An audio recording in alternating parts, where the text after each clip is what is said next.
شروع کر دیا تو میں نے پوچھا کہ ابو بکر آپ کیوں رو رہے ہیں؟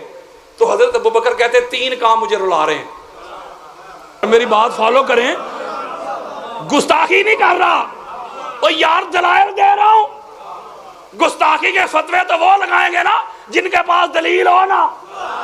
جب نبی کی بیٹی کو وراثت منتقل مولوی جی، تو نبی کی بیویاں وہ کس حق سے نبی کے گھروں میں رہتے؟ ایک مولوی کہتا ہے حضور نے ان کو ہبا کیے تھے. میں کہا شکر ہے تسی مان جاتے ہو کہ ہبا ہوئے سن. نہیں سمجھے. میں نے کہا کوئی ضعیف روایت دکھا، میڈ ان دمشق کی دکھا دے. نہیں سمجھے. من گڑت گھر سے گڑ کے لے آ، کوئی ضعیف روایت مجھے دکھا کہ حضور نے دیے. نہیں دیے. جب وراثت نہیں ہوتی تو معاملہ ختم ہو گیا نا. بولیں یار اس کا مطلب ہے یہاں معیار اور ہے، وہاں معیار. اگلی بات، یہ بڑا خوبصورت جملہ ہے. مولوی صاحب کہتے نہیں علم وراثت ہوتی ہے. علم انبیاء کا جو علم ہوتا ہے نا وہ تقسیم ہوتا ہے، اس کی وراثت ہوتی ہے، مال کی نہیں. تو لہٰذا بی بی پاک کی علم وراثت تھا. نہیں سمجھ رہے. ہم مولوی کی بات مان لیتے ہیں، وہ کہتا ہے علم ہوتی ہے وراثت انبیاء کی، علم نالج، مال نہیں. تو لہٰذا حضور کی بھی وراثت علم تھا. چلو جی گل مک گئی. اس کا مطلب ہے نبی کی وراثت تھا علم. تو وراثت ملتی ہے گھر والوں کو کہ دوست یاروں کو؟ وہ جاگو، دوست یاروں کو ملتی ہے. تو پتہ چلا اگر علم بھی وراثت ہے نا مولوی جی، تو نبی کے علم کی جو وارثہ ہے وہ پاک سیدہ ہے. تو جس کو نبی کا علم ملے ابو بکر سے تو علم زیادہ ہی ہوگا نا. ہوئے ہوئے ہوئے ہوئے. جب بی بی پاک فرما رہی ہیں کہ انبیاء کی وراثت ہوتی ہے، مسئلہ فقط یہ ہے کہ میں ادھر سے آ رہا ہوں، ہم نے 2-3 جگہ پہ ایڈریس پوچھا کسی سے کہ یہ گاؤں کا نام لے کے کدھر ہے. پیچھے کوئی ایک اور بندہ گاڑی والا آ جائے، ذاکر صاحب آ جائیں پیچھے سے، یہ ہمیں پوچھیں قادری صاحب وہ ابیالہ نام ہے گاؤں کا، ابیالہ وہاں جانا ہے تو راستہ تو بتا دے. تو میں کہوں گا قبلہ میں تو خود پوچھ رہا ہوں. نہیں سمجھے. انہوں نے دین لیا ہے پوچھنے والوں سے. وہ یار مجھے خود پتا نہیں، ہو سکتا ہے ان کو ادھر بھیج دوں، جانا ادھر ہے بھیج ادھر دوں. انہوں نے دین لیا ہے پوچھنے والوں سے، دین کے وارثوں سے نہیں لیا. اور اگلی بات بڑی خاص ہے، یہ بھی ہماری کتاب ہے. میں آپ کے سامنے کوئی 150 کتابوں کے حوالے رکھ سکتا ہوں. اگر یہی بات تھی تو پھر حضرت ابو بکر صدیق جو ہیں، حضرت عبد الرحمن بن عوف روایت کرتے ہیں رضی اللہ تعالیٰ عنہ. وہ کہتے جب حضرت ابو بکر بیمار تھے نا، جس بیماری میں ان کا وصال ہوا ہے، وہ کہتے میں گیا ان کی عیادت کے لیے. تو جا کے ان کے پاس بیٹھ گیا. یہ اہل سنت کی کتابیں دے رہا ہوں. پاس بیٹھ گیا تو انہوں نے رونا شروع کر دیا. تو میں نے پوچھا کہ ابو بکر آپ کیوں رو رہے ہیں؟ تو حضرت ابو بکر کہتے 3 کام مجھے رلا رہے ہیں. یاروں میں حضرت ابو بکر صدیق کی بات کر رہا ہوں. وہ کہتے کون سے 3 کام؟ فرمایا ایک تو وہ ہے، کاش، جملہ سنیں، کاش میں عمر بن خطاب کو فاطمہ الزہرا کے گھر نہ بھیجتا. اس کی تلاشی کے، جملہ سنیں تلاشی کے لیے، بے شک ادھر میرے قتل کی پلاننگ بھی ہو رہی ہوتی، نہ بھیجتا. ایک دوسرا کہتے خالد بن ولید کو مالک بن نویرہ کے قتل کے لیے نہ بھیجتا. 2 تیسرا کہتے بی بی پاک آئی تھی فتح کے لیے، کاش اس کو خالی نہ موڑتا. یہ میں اہل سنت کی کتابیں دے رہا ہوں، شیعہ نہیں. مولوی جی حضرت ابو بکر صدیق تو خود اقرار کر رہے ہیں کہ یہ تینوں کام جو ہیں مس ہینڈلنگ ہوئی ہے مجھ سے، کاش یہ کام میں نہ کرتا. روتے رہے، معافی مانگنے کے لیے جاتے رہے. وہ تو معافی مانگنے کے لیے جاتے رہے، روتے رہے، وہ تو اس کو تسلیم کر رہے ہیں. اور مولوی صاحب آج بھی کہہ رہے ہیں کہ موقع تھا نا کہ جب فتح مانگ رہی تھی تو معاذ اللہ خطا پر تھی. گجرانوالا کے مسجد سے لے کے ہائی کورٹ تک 48 گھنٹے دلائل دے کے اس کو کھینچا تھا میں نے. آمنے سامنے خطبہ جمعہ ہوتا تھا. جب اہل بیت اطہار پہ کوئی بھونکتا ہے، ملک کی انتظامیہ کو کوئی ان کے کان پہ جونک تک نہیں رینگتی. اور کوئی صحابہ کی گستاخی کرے بھی نہ اس پر FIR ہو جاتی کہ گستاخی ہو گئی گستاخی ہو گئی. اس کا مطلب ہے کہ صحابہ کے لیے ان کا معیار اور ہے، اہل بیت کے لیے ان کا معیار اور ہے. یہ ہے اس ملک کی حالت. میں آپ کے سامنے 3 FIR لے کے بیٹھا ہوں اور میرے سر پہ قرآن رکھو، کسی کی گستاخی نہیں کی. قرآن پڑھا، حضور کا فرمان پڑھا. ہو سکتا ہے اس گفتگو کو بھی کہیں گے گستاخی ہو گئی. میں کوئی گستاخی کر رہا ہوں، کسی کو گالی دیا، قرآن پڑھ رہا ہوں، حدیث پڑھ رہا ہوں. علم، پوری کائنات میں حضور کے بعد سب سے زیادہ علم اور نالج مولا علی کے پاس ہے نا. بولیں یار، پوری کائنات میں حضور کے بعد جس کے بعد سب سے زیادہ علم ہے اس کا نام ہے علی ابن ابی طالب. سنو، میں اہل سنت کی کتابیں دے رہا ہوں. اسی طرح عصر کی نماز ہوئی، حضور نے پوچھا بھائی بتاؤ عورت کی سب سے اعلیٰ خوبی کیا ہے؟ ہر صحابی نے اپنی اپنی علمی سطح کے مطابق جواب دیا. مولا علی علیہ السلام بھی عرض کرتے یا رسول اللہ، عورت کی سب سے اعلیٰ خوبی یہ ہے، خصلت یہ ہے کہ وہ غیر محرم کو نہ دیکھے. حضور علیہ السلام خاموش ہو گئے. بات بڑی خاص ہے، ہاتھ جوڑ رہا ہوں، سادات کے قدم چوم رہا ہوں. حضور علیہ السلام جب خاموش ہو گئے تو مولا علی علیہ السلام پریشان ہو گئے.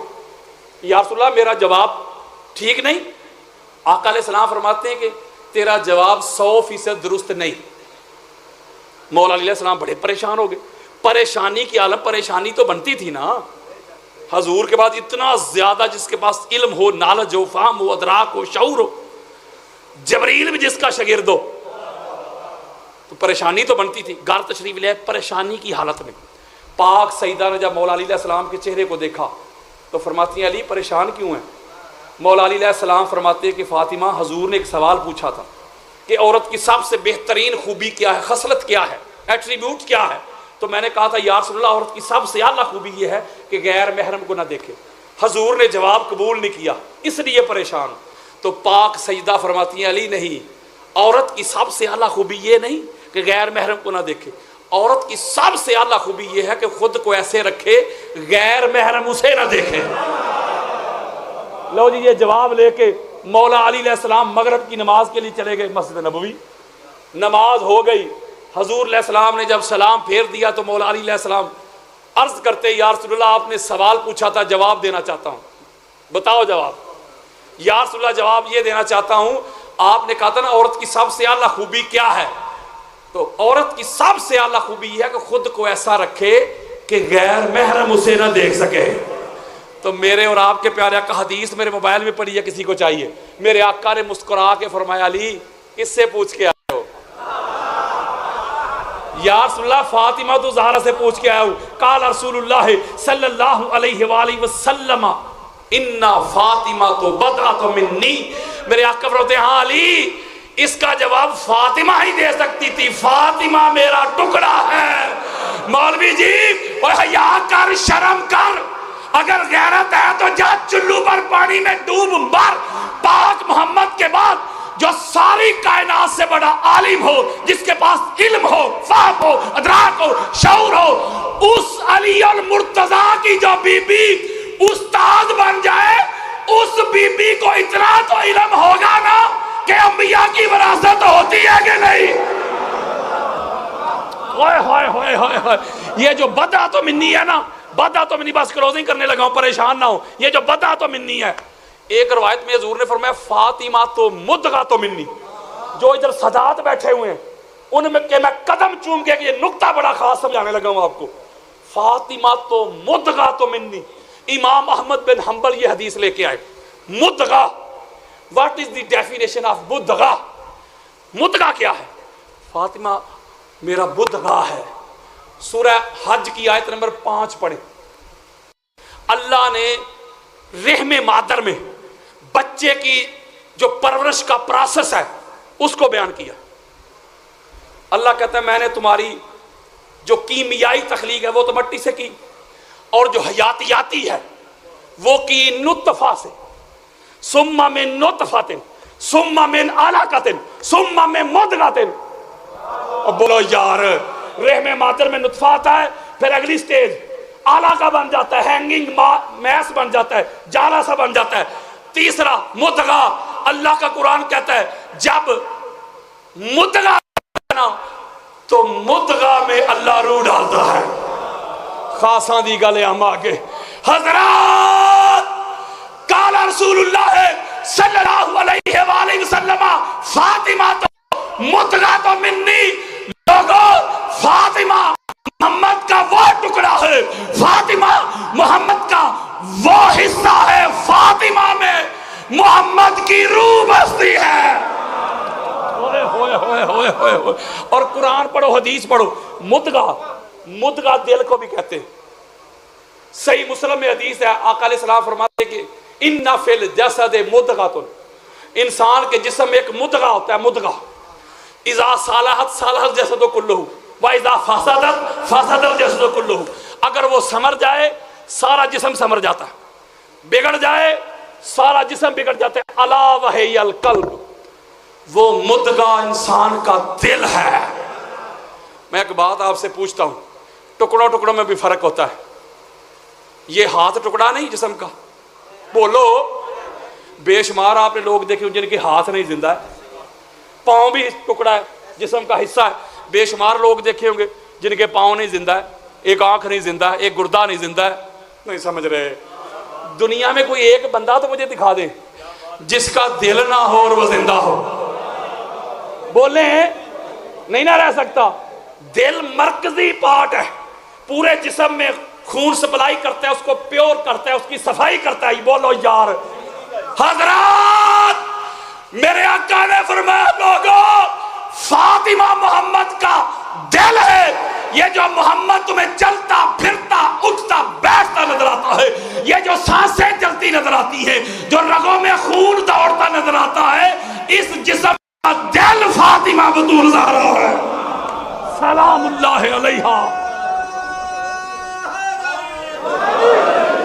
یعنی آقا علیہ الصلوۃ والسلام ابھی وہ شاہ صاحب نے ایک شعر میں ایک جملہ کہا کہ نبی کی ماں نبی کی حضور نے فرمایا ان فاطمہ تو ام ابیہا کہ بے شک فاطمہ اپنے باپ کی ام ہے بولو کیا ہے ام کا پتہ کیا معنی ہوتا ہے من عربی کا لفظ ہے من کا معنی ہوتا ہے اصل بگننگ اوریجن جس سے کوئی چیز بنے نا اسے کہتے ہیں من ماں کو پتہ کیوں کہتے ہیں من بچے کی ابتدا ماں سے نہیں اس لیے من ہے نا اصل کو کہتے ہیں من ام القرآ مکے کو کہتے ہیں ام القرآ قرآن کہتا ہے یہ جو زمین ہے نا اس کی ابتدا مکہ تھی اسے کہتے ہیں ام القرآ قرآن کی پہلی سورہ ہے سورہ فاتحہ اسے کہتے ہیں ام القرآن قرآن کا آغاز یار جتنے بھی علوم ہیں لوح محفوظ میں اسے کہتے ہیں ام الکتاب تو ام کا معنی ہے اصل جملہ کہنا جس کا نصیب میرے آقا فرماتے انا فاطمہ تو ام ابیہا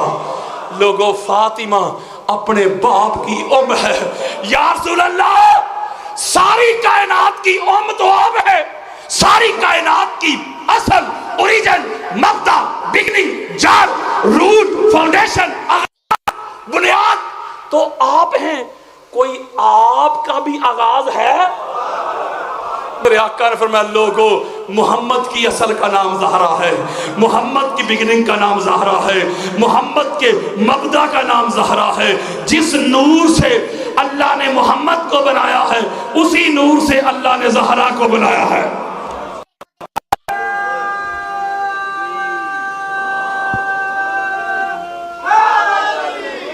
اب اگلا نقطہ اس کا مطلب ہے حضور بن کے کل حضور بن کے کل حضور بن کے کل یہ دیگر جو ہیں بی بی پاک مولا علی حسنین کریمین 14 کے 14 13 بن گئے اس کل کا جز چلو میں حدیثیں پڑھ دیتا ہوں فاطمہ تو بدا تو منی فاطمہ اسی کل کا ٹکڑا علی منی وانا من علی علی مجھ سے میں علی سے الحسن والحسین منی وانا منہما حسن حسین مجھ سے میں حسن حسین سے اولنا محمد اوسطنا محمد آخرنا محمد کلنا محمد سارے کے سارے محمد بولے یار یعنی کل کے جز قرآن کی کتنی صورتیں 114 کو جمع کرے تو کل الگ الگ کر دے تو جز میں سورہ کوثر ایک میرے پاس تو سورہ کوثر ایسے جز میں اس بچے کو بیٹا ادھر آ یہ پکڑ سورہ کوثر ادھر رکھ دے بولو یار کی ہو گیا جی بچہ کہے گا حضرت صاحب تمہاری ماتیں نہیں ماری گئی کیوں یہ قرآن کا ٹکڑا ہے خاصا دی گل ہم آگے یہ کیا ہے قرآن کا ٹکڑا کس کا میں کہوں بیٹا قرآن کا ٹکڑا ہی ہے نا کل قرآن تو نہیں نا تو بچہ کہے گا حضرت جی جو ادب جو تہذیب جو توقیر کل کی ہوتی ہے نا وہی ادب ٹکڑے کا ہوتا ہے اور جا چلو بھر پانی میں ڈوب بھر پاک سجدہ کو جھٹلانے والوں اور کہنے والوں علم نہیں تھا نالج نہیں تھا معاذ اللہ غلط فہمی پہ تھی تیرے یہ جملے پاک زہرا پہ نہیں پاک محمد میں ہے ہوئے ہوئے ہوئے ہوئے ہوئے کیونکہ پاک سجدہ تو جز ہے حضور کا اب اگر بی بی پاک کے پاس کوئی علم نہیں نا تو یہ تو معاذ اللہ بے ادبی حضور کی ہو رہی ہے نہیں سمجھ رہے اگر آپ کہتے ہیں ان کے پاس علم ہی نہیں تھا تو سمجھ لے کہ حضور کے پاس نہیں تھا ان کا حق نہیں بنتا تھا تو آپ حضور کو کہہ رہے ہیں حضور کا حق نہیں بنتا تھا ان کو حدیث کی خبر ہی نہیں تھی معاذ اللہ آپ کہہ رہے ہیں حضور کو خبر نہیں تھی بلکہ کچھ جوز ایسے ہوتے ہیں یہ بڑا خاص نکتہ ہے بس ختم کرنے لگا ہوں کچھ جوز ایسے ہوتے ہیں اللہ کی قسم وہ کل کے لیول پہ چلے جاتے ہیں یہ سورہ اخلاص کیا ہے قرآن کا جوز ہے نا بولو یار جوز سورہ اخلاص قل ہو اللہ حضور فرماتے 3 مرتبہ پڑھو کتنی مرتبہ شیعہ سنی دونوں کرو کتابیں 3 مرتبہ پڑھو جوز کو کل کا ثواب لو ابھی بھی نہیں سمجھے حضور فرماتے ہیں پورا ایک بندہ پورا قرآن پڑھ رہا ہے الحمد سے والناس تک اسے ثواب مل رہا ہے پورے قرآن کا ایک بندہ فٹافٹ 3 دفعہ سورہ اخلاص پڑھ رہا ہے حضور فرماتے ہیں اسے بھی ثواب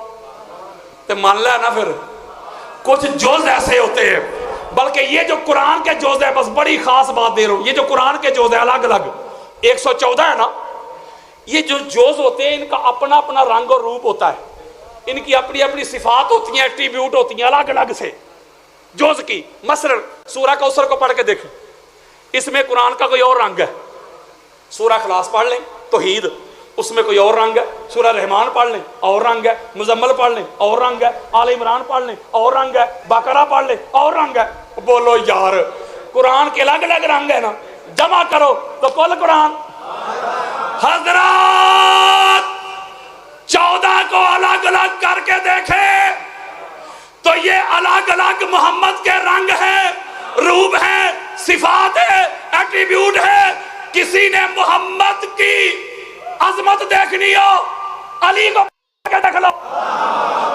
کسی نے محمد کی صلح کا امن کا رنگ دیکھنا ہو حسن ابن علی کو پڑھ کے دیکھ لو کسی نے محمد کی سری شہادت کا رنگ دیکھنا ہو حسین ابن علی کو پڑھ کے دیکھ لو کسی نے محمد کے علم کو گین کرنے کا رنگ دیکھنا ہو باقر العلوم کو پڑھ کے دیکھ لے کسی نے محمد کی فقہ کا رنگ دیکھنا ہو جعفر صادق کو پڑھ کے دیکھ لو کسی نے محمد کی رضا کا رنگ دیکھنا ہو موسیٰ کاظم کو علی رضا کو پڑھ کے دیکھ لے محمد تقی کو علی نقی کو پڑھ کے دیکھ لے تقویٰ طہارت کا رنگ دیکھنا ہو کسی نے بدر کے کمانڈر کا رنگ دیکھنا ہو حسن عسکری کو پڑھ کے دیکھ لو کسی نے حضور کی شان مہدیت کا رنگ دیکھنا ہو تو محمد مہدی کو پڑھ کے دیکھ لو حضور علیہ السلام کی انوارت جلیات کا پرتو دیکھنا ہو تو پاک بطول کی سیرت کو پڑھ کے دیکھ لو حضرت جی اور تجھے کس نے کہہ دیا کہ یہ 14 ہے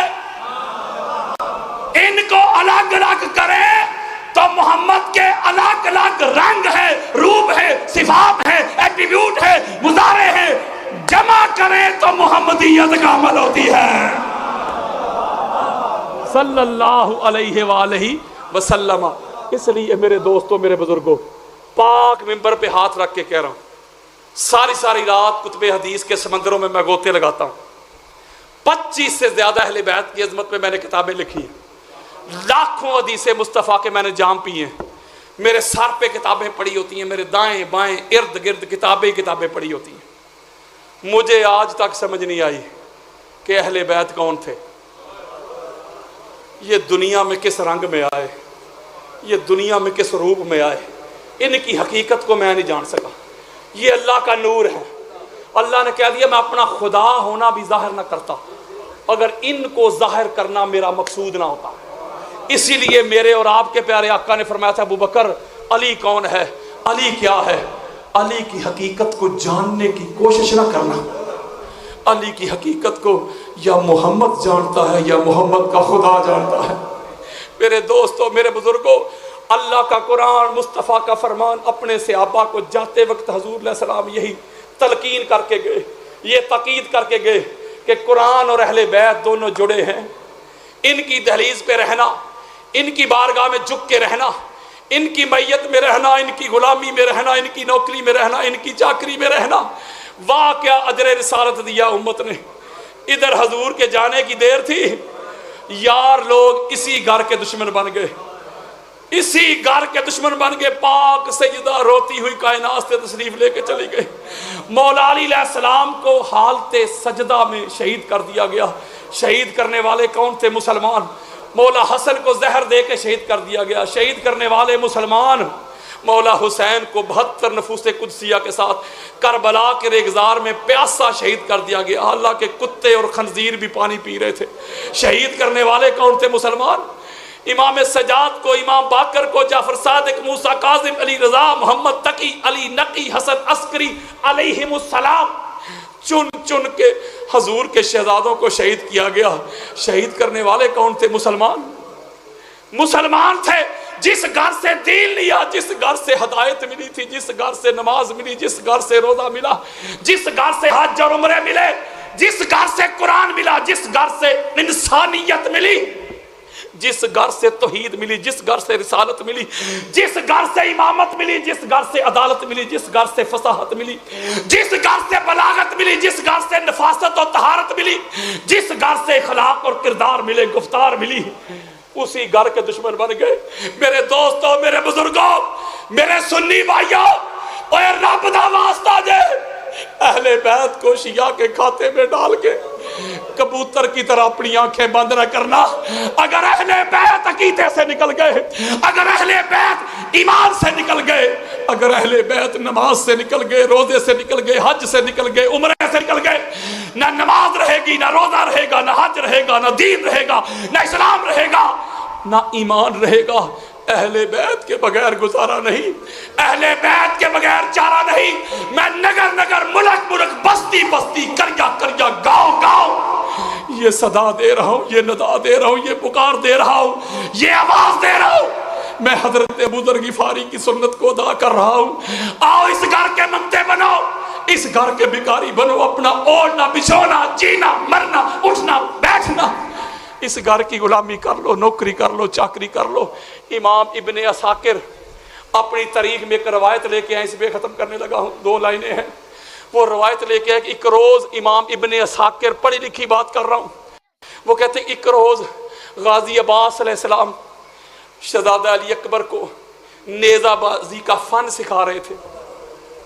ان کے شاگرد جو تھے ان کو تربیت کر رہے تھے، جو جنگی مشقیں ہوتی ہیں کہ بیٹا اس طرح نیزے کو روکتے، اس طرح چلاتے، اس طرح تلوار اس طرح چلاتے. ان کو اس کی پریکٹس کرا رہے تھے. خیمے کی اوٹ میں پاک محمد کی پاک بیٹی سیدہ زینب سلام اللہ علیہا وہ یہ منظر دیکھ رہی تھی.